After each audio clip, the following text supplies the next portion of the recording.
Well, hello and welcome back, everybody, to the DanJohnUniversity.com podcast. I'm Dan John, and this is episode 256. Each and every week, I sit down and answer your questions. So if you have a question, send them to podcast@DanJohnUniversity.com. I like this format. You ask questions. I do my best to answer them.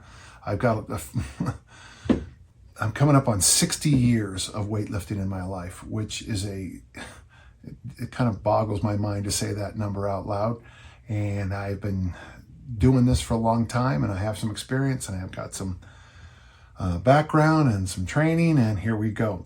So our first question is from Andreas, and Andreas is going through an issue that a lot of you will probably either have been there, done that, or it's in your future. He says this: I am undergoing a shoulder operation in a couple of days, and if the doctors and the almighty internet is correct, the almighty internet might be the line of the day, I'm out of the weight room for at least 3 months. Okay, we're going to talk about this, but please do what your doctor says. Please do exactly what your PT, your physio, your therapist, whatever says.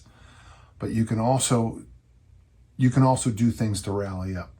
In an attempt to keep my sanity and spirits up, I'm already trying to make some sort of plan for the upcoming months. I'm not sure if you have talked about this on your podcast before, and I have, but I was wondering if you have any thoughts on training the non-injured side when I'm cleared by the doctors, and if this would have a positive impact on my recovery time and strength loss on the injured side. So many of the things that I believe with my heart and soul in the weight room come out of this. First off, I said this today, in fact. I have a new intern, and just for a short time. And he said one of the things that, I wouldn't say makes me angry, it doesn't. But he talked about having leg day and arm day. And of course, one of my cornerstone principles as a coach and as a human person is that the body is one piece. I got that from John Jerome's classic book, Staying Supple. And when you read the book, you realize that what most people have invented when it comes to mobility and flexibility were there when John Jerome wrote that book. The body is one piece, the body is one piece. So in just a general sense, think of this. If you can work your legs, and when you work your legs, whether it could be just machines, say you're doing leg extension, leg curl, which at least at the facility I use when I use machines is a very easy in and out, to get into the machine and get out of the machine. So even with an injured shoulder, you'd be able to get in there safely. You probably want to do all the adjustments before you get in there with the one wing. But if you do a set, let's say you do a couple burnout sets of leg extensions, you burn out those leg curls. All that wonderful biochemistry that's surging through your thighs doesn't just stop between the hip and the kneecap. It goes through your whole body. The body's one piece. So if, whatever, it's the hormones, it's the minerals, it's everything you learned in biology and then forgot instantly. All that goes through your whole body. So yes, training does facilitate recovery. Within reason, and be careful. I was speaking last night to my friend, Merrill's a wonderful guy. Merrill was an eyewitness to the first atomic bomb blast. He was working as a kid, and he saw this weird light, and then a bit later, this terrible sound. And he also flew 88 missions over North Vietnam during the Vietnam War. And we were kicking around surgeries last night because he's 91 and I'm 67, and he has more surgeries than me, but I'm catching up. Okay, that was a joke. Hopefully I don't. And I was telling him about how I recovered from this wrist surgery. Now, I have some friends out there who hate my story about my wrist surgery, but I broke my wrist surgery pretty badly in a weightlifting meet. And my doctor, Dr. Vanderhoof, was very clear that I would never lift weights again. Very clear about it. And then he gave me a series of exercises to do to rebuild the wrist. Famously, I come back in 3 weeks to look at it, and I show him, and he goes, wow. And he goes, you recover quickly. And he goes, what have you been doing? And I said, well, you gave me this chart of exercises to do, and you told me to exercise the rest of my body, and I did that. And he kind of caught himself, and he did kind of that, if you've ever been around someone, when you say the same thing over and over again, when somebody actually does it, there's this like nod, like, yeah. And he goes, I don't think I've ever had a patient do that. And I go, what, follow the directions? He goes, yeah. And I'm like, well, you just summarized the entire human population. 1 out of 20 of us floss, 1 out of 20 of us, we can go on forever. So for me, I did the physio stuff. I did what I was told to do. I did the therapy. I took the therapy very seriously. If there was I don't know the exercises they're going to tell you to do for your shoulder. I can guess. I mean, I know the big family of them. But if you're told to do those exercises, you do those exercises. If they tell you to stay in the brace 24 hours a day, 7 days a week, and or whatever, you do that. You do what they tell you to do. At the same time, as soon as you can, go for a walk. As soon as you can, do those, I don't care, leg extension, leg curls, doesn't matter. As soon as you can, lift with the good side, if it's okay. Now, the shoulders do have some independent suspension, but there could be some issues. But I was working with a person years ago. In fact, it's the person I got the one-arm bench press from. And he was recovering from a shoulder surgery. And that's when I first became, in a way, this is the foundation of how I became interested in the kettlebell single arm press. He was a big believer in single arm presses. I'm hesitating to name him. He was a good friend. He died tragically not long ago. But when I started doing the single arm presses with him, when I started doing the one arm presses with him, he was also a great believer in mismatched dumbbells. And I still believe in mismatched kettlebells, and you'll see me respond to questions a lot on this site. But doing if you can, a one-arm row, a one-arm press, a one-arm bench press, if you can. And you got to listen, you got to be cleared for it, and you got to make sure, start lighter than you think light is, feel it, make sure there's no, torquing, make sure there's no danger. Don't load up a 500-pound, one-arm bench press and then get knocked to the floor and, have to go back and get more than one surgery. But yeah, I am a huge believer in doing offside work for injuries. I'm surprised that it is just not the norm for how we rehab people. So work your legs as best you can. When it comes to your core, your torso, whatever you want to call it this week, if you can do the family of, leg raises, the family of any kind of hyperextension, Superman, arch, whatever you can make happen. Again, you'll notice that a lot of this is in your corner. I'm not giving you advice. There's a variety of side bends you might be able to do. There's all kinds of things you could do. Anything you do for the ab wall, the lower back, the obliques, great. And then, of course, anything you do with the healthy arm, that's great. Do what the doctor says. Do what the therapists say. Do what you can do when you're allowed to do it.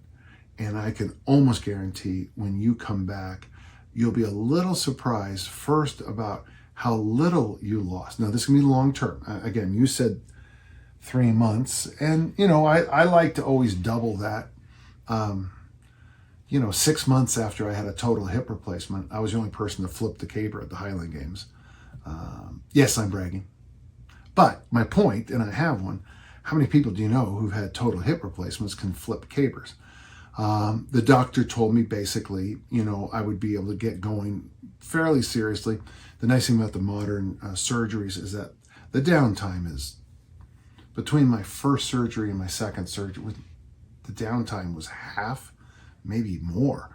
So modern surgeries, the recovery time is faster and faster and faster. Of course, they don't get, at least in my case, there was not nearly the drugs like they did the first time. I didn't have to take as many injections for, they worry about blood clots. I didn't have to do it the second time because the surgery had changed. So if you think 3 months, kind of mentally give yourself 6 months or even 9 months.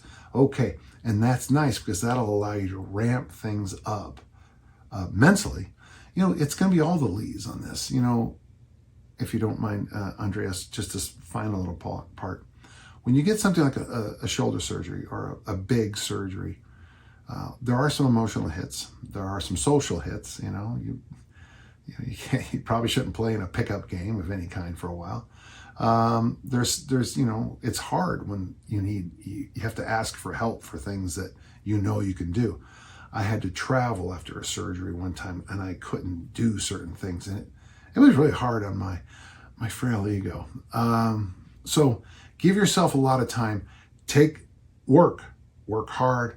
What Coach Ralph Mon told me, little and often over the long haul.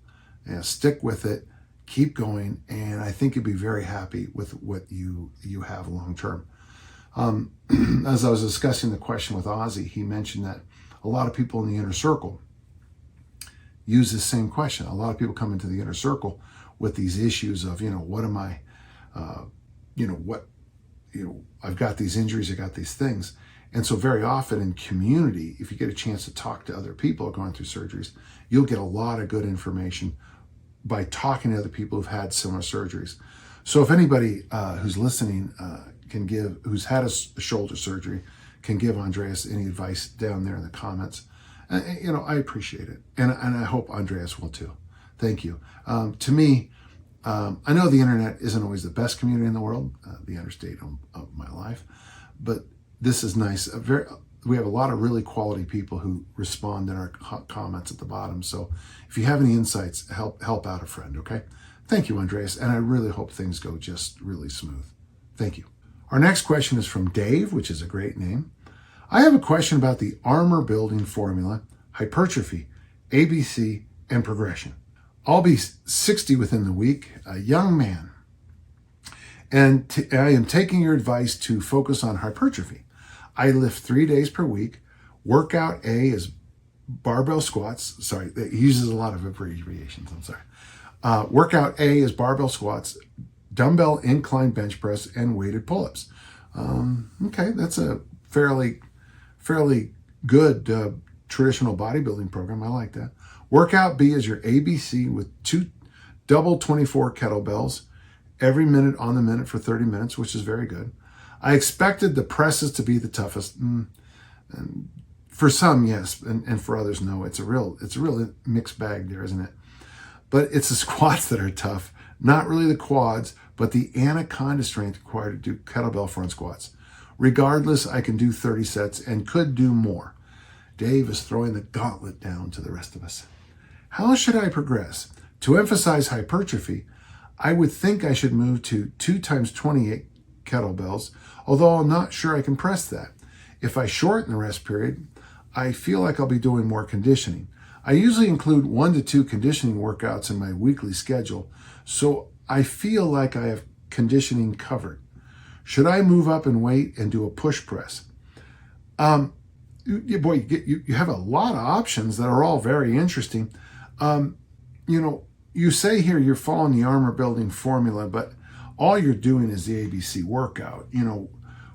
For the hypertrophy programs I normally recommend, I like to blend, and this just goes back to my knowledge from the 1960 Bob Guida with peripheral heart action, the circuit training I did as a kid, when I was young, when in doubt, you circuit trained. At least that's what the coaches made us do. And if you did have a solid workout, but you're running short on time, like we had the program, the Southwood program with the power clean, military press, front squat, and bench press.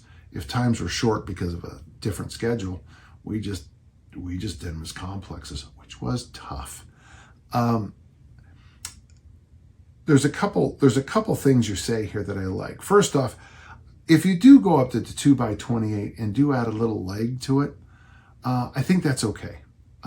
Over time though, try to, say like on the first time you do the workout, you do 15 rounds of the double 28s, and you have to push, you have to use some leg drive on all those reps. Maybe next time, try to get 1, 2, maybe 3 reps without any leg drive at all.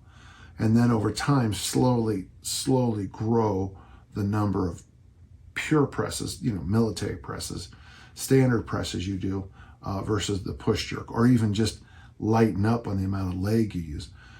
It'll be interesting, when I do my military presses, as I speak, I'm getting ready for an Olympic lifting meet. So I've backed off the presses for about 8 weeks.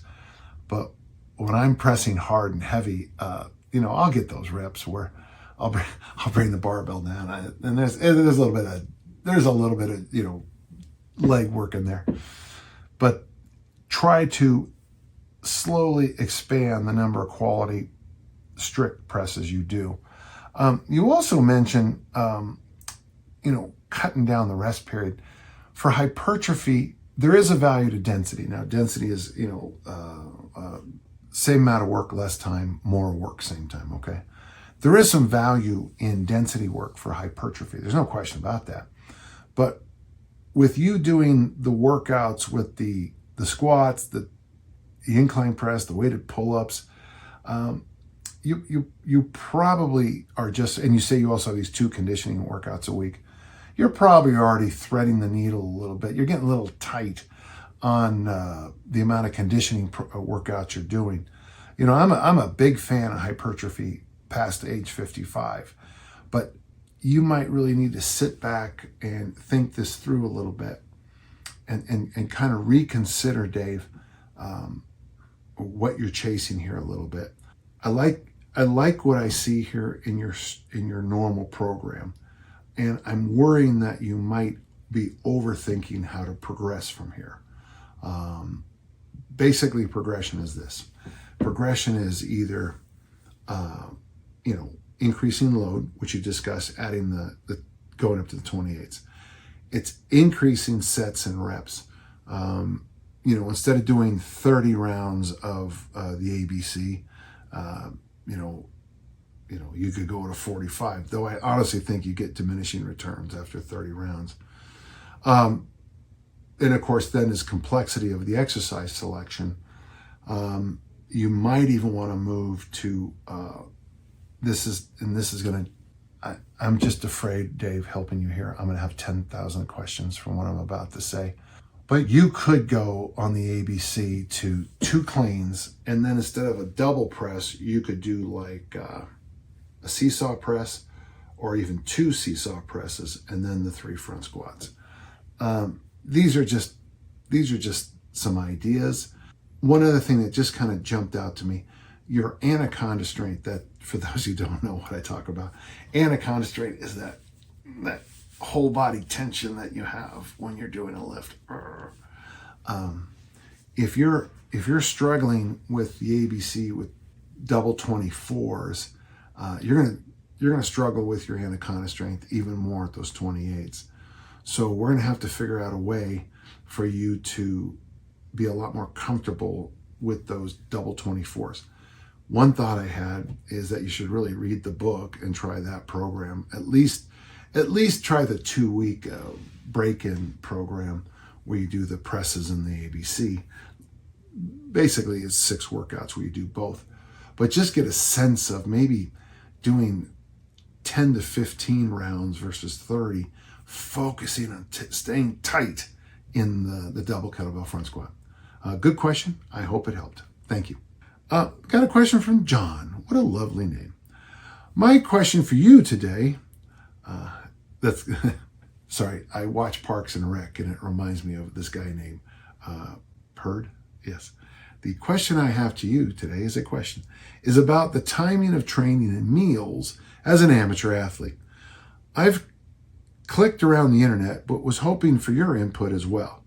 Due to my work and family schedule, my training has to happen in the late afternoon or early evening. John, I would say there was about a 15-year period where I had to do the same thing. I tried to make morning sessions work with 2 daughters and, the commute to the schools and making them breakfast and, dealing with a diorama that was due in an hour, those things. But later I was able to get the afternoons to work. And of course, the way I got them to work was easy strength and loaded carries, but we'll talk more in a minute. Due to family schedule, this means that on some days I train with kettlebells before I eat dinner and on some days after dinner. I'm always going to prioritize spending time with my family over a meal, so training has to be a flexible variable. On days where I do train after dinner, would you recommend a post-workout snack or a healthy, varied protein and vegetable-rich dinner about an hour before training sufficient? If you recommend a snack, what type of snack would you recommend to follow a kettlebell training session? I mean, I'm certainly no nutritionist, but I have a few ideas. I'm not a big believer in post-workout meals or pre-workout things either. And the reason is, because I coach people who do performance. And life, man, doesn't always work out. I can remember my good friend Eric Subert used to take these glucose tablets before he threw the shot. And, because it just, and it did. It might have been dextrose, whatever it was, but it was a simple sugar. And we used to joke about all you had to do to hurt you was to hide your magic tablets. Oh, I used to have all kinds of little things. And then I realized over time that, for example, one time at the West Coast Relays, I think it was the West Coast Relays, we had the wrong schedule and we showed up late, and I ran down to the discus and I had no food in my stomach, I had no preparation, and I was throwing. NorCal Trials, my sophomore year, again, we had the wrong schedule. I run down when you perform, and by the way, I threw a personal record that day because, I had a great excuse not to throw well. But if you are, first off, the fact that you're getting a good meal, and I like that protein and vegetable meal in, that's great. Now, if you need a post-workout snack, don't overthink it. I got a buddy named Nick Horton who just drinks chocolate milk. I mean, his thing is just drink chocolate milk. Now, you might remember, it's got to be 20 years ago, with a company that tried to come out with this. They wanted to make a patent on, I think it was 75% carbohydrates and 25% protein. I'm just making this up. But then somebody just studied it and said, well, that's the exact ratio that chocolate milk is. So chocolate milk is this, top secret thing. Oh, if you were coaching in the early aughts, the 2000s, the parents, it was so strange to see the parents trying to figure out how to do it. I'm not making this up. We had parents getting the kids to drink pickle juice because of, Pavel's famous article, Vodka, Pickle Juice, and Kettlebells, which was a great article. It's interesting because right after that, a local college strength coach said that he read it in his grandfather's journal. It came out right after the article. No, he didn't. He stole it from Pavel. But they were drinking pickle juice and chocolate milk post-workouts.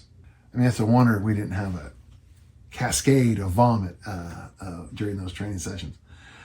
It doesn't have to, if you're going to do, if you get that nice protein-rich and vegetable-rich diet and get your workout in, you've already, now you've kicked off a nice long fast that you'll break in the morning. I invented this concept years ago. I call it a break fast. That's not bad. And if you really do feel like you have to, keep it simple. I was working with Tom Fahey. This would be a while ago now. And he said that, protein probably does help before a workout. And then he told me how much. It was like 10 to 20 grams of protein, which is a fairly small amount compared to what most people I see drink before workouts. I'm not sure that protein after workouts really makes a big difference. I'm not sure that protein before workouts makes a big difference in the big state of things, because I believe that what you do consistently, week in, week out, year in, year out, is far better than, some small experiment with a protein powder. I know I've given a lot of thought. Let me just give you the answer. Stop worrying about it. You're doing a heck of a job. You're taking care of your kids. You're eating a meal with them. You're still training. You're doing great. And I really do applaud you. It's hard because I know it, because I did it. But if you don't know what to do, get yourself, I go to Costco and get those protein drinks. The brand called, by the way, I don't get any money for any of this. The brand called Orgain has pea protein. I think those are 20 grams per serving. There's another one called Pure Protein that's 30 grams per serving. And either of those or a chocolate milk is going to be just plenty for your post-workout needs. Now, of course, this is the internet, so you're going to go find 10,000 people giving you 10,000 ideas. But I'm going to give you the cheapest, simplest, most reasonable answer each and every time. John, that's a good question. And I'd like to know, I'd like you to experiment with a few of these concoctions, and I'd like to give me some feedback long term on which one worked out the best for you. Weirdly, my coach, who's Dick's now 93, 94, Dick Notmeyer, we had a conversation months ago, and he told me that I should really look into this Orgain pea powder. And I said, I thought you didn't believe, I thought you only like eggs and milk powder. He goes, and then he kind of got on me about how that was the best proteins you can get in the 1970s. Proteins have improved a lot since then. So that was a funny conversation to have with somebody. So thank you. Great question. Let me know which one works best. Thank you. Okay, we got a question from Greg. I have been following a seasonal training cycle similar to your recommendations for a while now. I was wondering, in terms of diet, which seasons do you think would be the most appropriate for bulking, cutting, maintenance? Should that be based on an entirely different matrix, or should I scrap the concept entirely? Yeah, I like this. So there's a couple things. There's two things going to go in this answer. First, of course, is that I think you should not only have a seasonal approach to training. Real quick, I think most people, at least in America, fall is the best time to do a disciplined program. That's back to school time. That's American football. Most people I know tend to be the most disciplined in the fall, which is funny because New Year's resolutions happen in the winter. Winter, go heavy, go hard, go home. Winter is a great time to do two different things. It's interesting. I think winter is a great time to drop body weight, drop body fat. And it's also a great time to bulk up. And here's why. In the winter, if you live where I live, you can use the weather to help you move fat. If you eat a traditional diet, and it's interesting because to answer this question, I pulled up this gift I got years ago at a talk I did in Ireland. I'm a massive fan of making my own soups. And by the way, I make my own bread now too. And for those of you who know nothing about cooking, let me tell you the two secrets to cooking.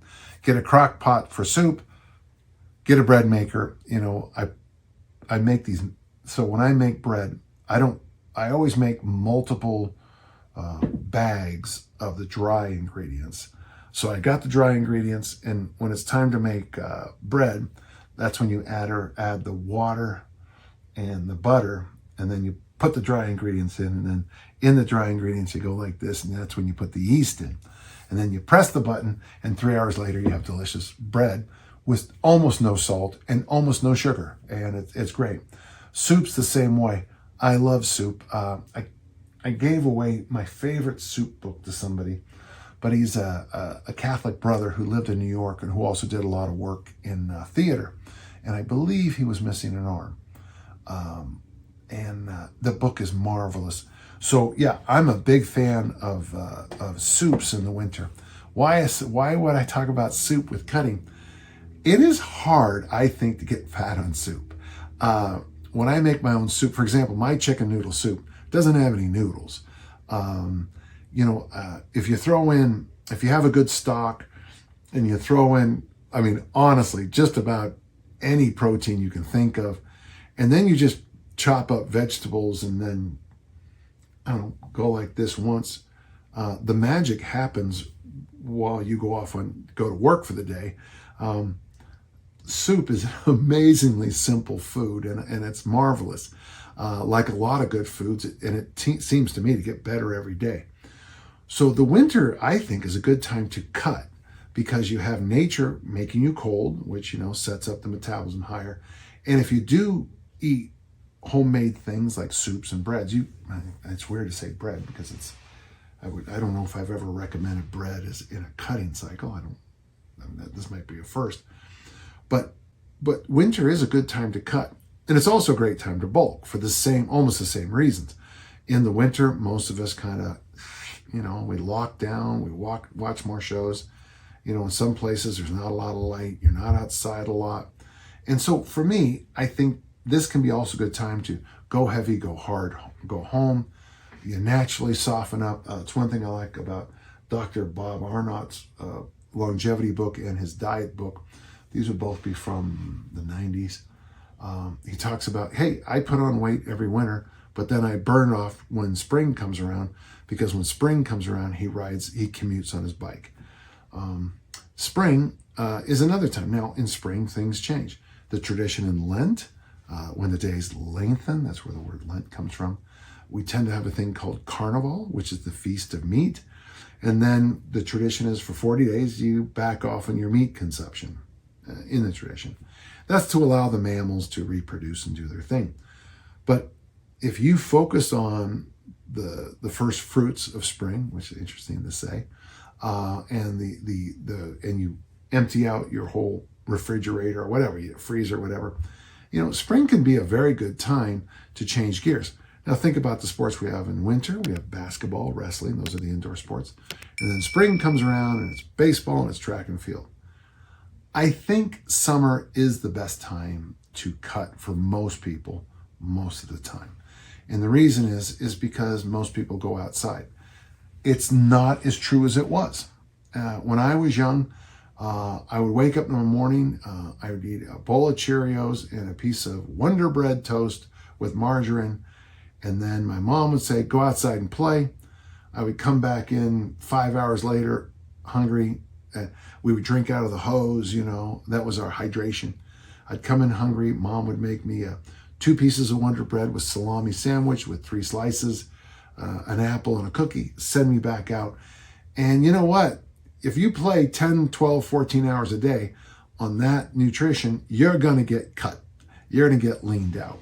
So yeah, man, I think you can time these things. Summer is a time for play. Again, those outdoor sports. So maybe fall would be a good time to have a discipline training program, discipline diet, or, diet's always a tough word. A disciplined nutritional approach. Winter, soup it up and either go heavy, go hard, go home, or try to lean out with, extra outdoor work. Spring comes around, get outside. If you really want to get lean, come out for track and run the 400 meters. I'll take care of it. Summer comes around, eat all those great summer fruits and vegetables and go fishing. There's your protein source. And if you don't catch any fish, well, then it's vegetables and fruit for dinner. And go outside and play soccer and repeat until you have the body of your dreams. Good question, Greg. That was fun. Thank you. Michael has a question. He says, I'm starting my first round of easy strength for Olympic lifting. Okay. I'm very excited as I enjoyed the complexes during Mass Made Simple, and just like Olympic lifting, even though I'm not great at it, that's okay. It's a learning process. I know you have continued to compete in Olympic lifting in your mature years. Yeah, I got to meet in 8 weeks. In Tommy Kono's book, he mentions that with proper motivation, rest, and enthusiasm, which is a great point, one can continue to improve into his late 30s, women into their early 40s, that stung a bit, at 41, and I'm 41 and trying to approach these lifts with caution and humility. I know this will be a personal journey. There's the answer right there. And there won't be a standard answer. It depends, lots of laughs. But any wisdom on what improvements could be expected in the Olympic lifts from the age 41 on would be greatly appreciated. My strategy is to continue cycling some version of easy strength with workout generate with park bench mentality. Boy, I love that. And for those of you who don't know my work, he just used a whole bunch of terms that I use. Easy strength, workout generator, park bench. It's all available in my books, on my website, and in this little thing called internet search. I enjoy the journey. So if the lifts don't go way up in numbers, I'm okay with this, but was hoping to hear what you had seen others do in similar situation. I love your idea. I love the idea of you doing maybe 8 to 12 weeks of easy strength for Olympic lifting, maybe 2 months, 8 weeks of the workout generator, and just see how many of those you can link together after over and over. I would like to see you compete, Michael. Now, the nice thing about Olympic lifting is that it's a sport that you can compete in. I want you to buy the shoes, get the singlet, join a club, or wherever you are. If you're close, join my club. And get on the platform and lift in meets. The nice thing about lifting in meets is it's a line in the sand. This is who I am. This is my snatch. This is my clean and jerk. This is my total. I can't imagine being a discus thrower and just throwing for fun, and never having that moment to test oneself. You'll know that I'm a big fan of challenges of all kind. That's, the 10,000 swing challenge, and I've a whole bunch of other ones. But I'm challenging you to get involved in at least one meet a year. Probably, I lifted maybe, it depends on the year, but up to 5 or 6 in a year. And the nice thing is you'll learn more in your first meet. I remember Steve Ledbetter. He went to a meet in Sacramento. He didn't break any world records, but he lifted in a meet and sat next to Tommy Kono, and obviously before Tommy died. And Tommy and he just talked a long time, because once you're on the platform, everybody respects you. If all you're going to lift at a meet is the bar, it'll be hushed silence as you attempt the bar. And I got to tell you, folks, that's a nice feeling to be at a meet and just keep improving. So areas I'd like you to think about. I think at 41, you can still chase the body weight snatch. Maybe body weight snatch, and then maybe think 10 to 20 kilos more on the clean and jerk. Just ballpark. Chase those goals and see if you can get there. One of the things you're going to pick up on is that you're going to realize that you need to do mobility work. Not just flexibility, but mobility work. You got to get those wrists back. You got to, I wouldn't say today's workout was the best workout of my life, but my flexibility is coming around. I had a meet on Saturday, and now I've got this meet coming up, and I'm still stiff in some places from the meet Saturday. But that's part of the job. You got to get those joints moving. You got to get that, you got to get the timing right. It's a lot of work. And that's why I love it. After you lift in a meet, just slide right back to that workout generator. And I bet you not long from now, you'll be ranked nationally as an American lifter, I'm guessing. And I wouldn't be surprised long from now, you'll be ranked internationally. Because, as I tell my athletes when I'm in a funny mood, those who survive will be champions. So enjoy. Thank you. Great question, Michael. We have a question from Brad, and here we go. Brad says, a year post-op and the knee is doing great. Fell in love with kettlebells over the last year, and I've been working through the Rite of Passage. Great program. It's from Pavel, and it's in the book. It's in the book, Enter the Kettlebell. Yeah, I'm pretty sure about that. I wrote the foreword to it, and it's funny, sometimes I get confused. I have a lot of kettlebell books, so sometimes I forget where things come from. Basically, the Rite of Passage is ladders of clean and presses. I added the pull-up in, though now I would probably argue the pull-up might not be as important. Ladders of clean and this is don't run with that at all. Just this is an opinion I'm working on. And then after that, you do snatches or swings, depending on the day of the week. I heard on a recent podcast, you mentioned only doing Rite of Passage with the 36K. Yeah, so my plan was to work up to 1, 2, 3, 4, 5. So a single, a double, a triple, a set of 4, a set of 5, clean and press left, clean and press right, 5 rounds. So a total of 75 clean and presses with my left arm, 75 clean and presses with my right arm with the 36K kettlebell. Didn't work. I realized within weeks that all those years of asymmetry, being a discus thrower, being right-handed, that my left side just couldn't keep up. And I apologize for my failures. My goal is to press half body weight with one arm.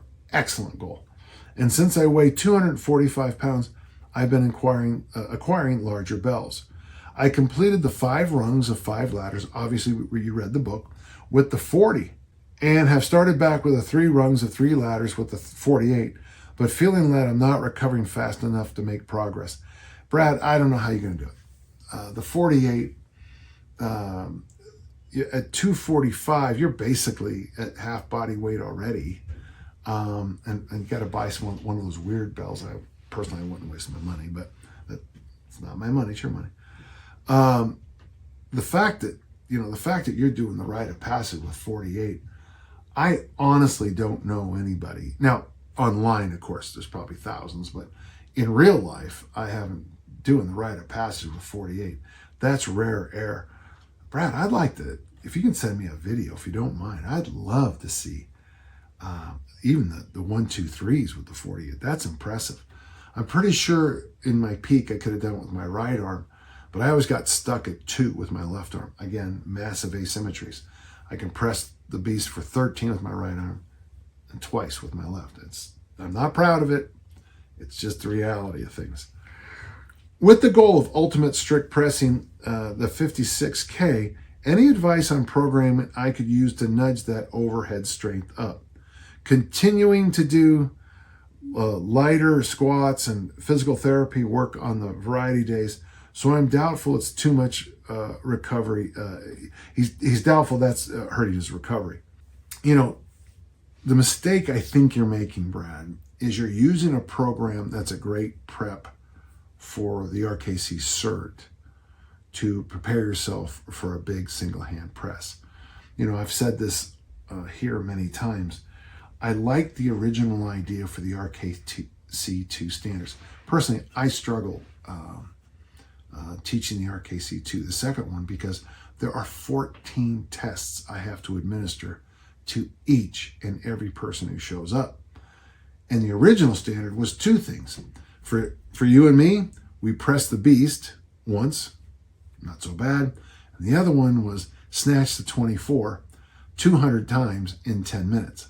I did it. And my good friend Anthony Barbiero was there with me when I did that. Smartly, I did the press first. Didn't take anything. Oh, and you have to do it within half an hour. Sorry, that was the other one. But I think you probably have already gotten what you can get out of the rite of passage. But your goal is to press that 56, right? So pressers press. I think what you need to do, and this isn't good advice for most of our listeners, but you've got to pick which arm is going to press the 56. And what you need to do is slowly over time kind of expand your qualities. There's a couple ways you can do it. The first thing might be something as simple as this. Is maybe back off for, a couple of weeks.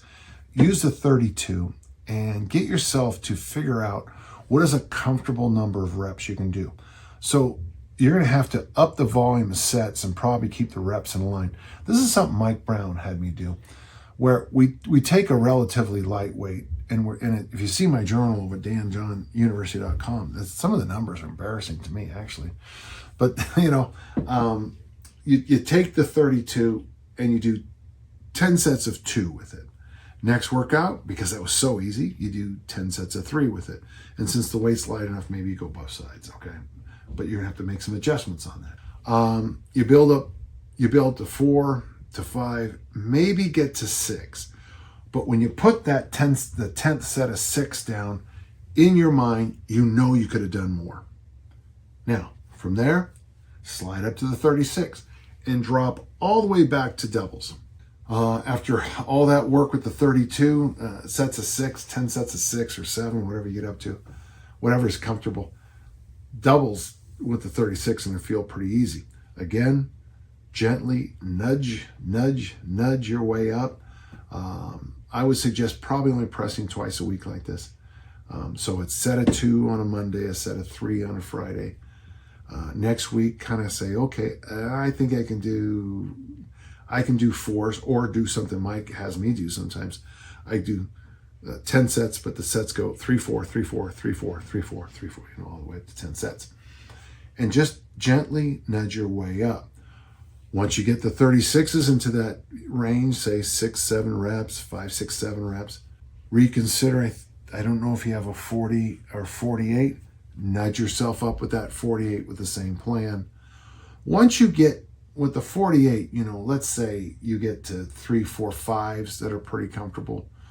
Once you're doing 5s with the 48, you're probably 10 sets of 5. You're probably in a place that you could play around with the idea of going for that 56. I would suggest when the week you decide to do it, on the Monday, play around with the 32 and the 36 for a couple of easy singles. Practice your thought process on how you're going to do it. Come back on Friday and nail that damn lift. That's very much how we do it when I teach the RKCs, and I hope that has value for you.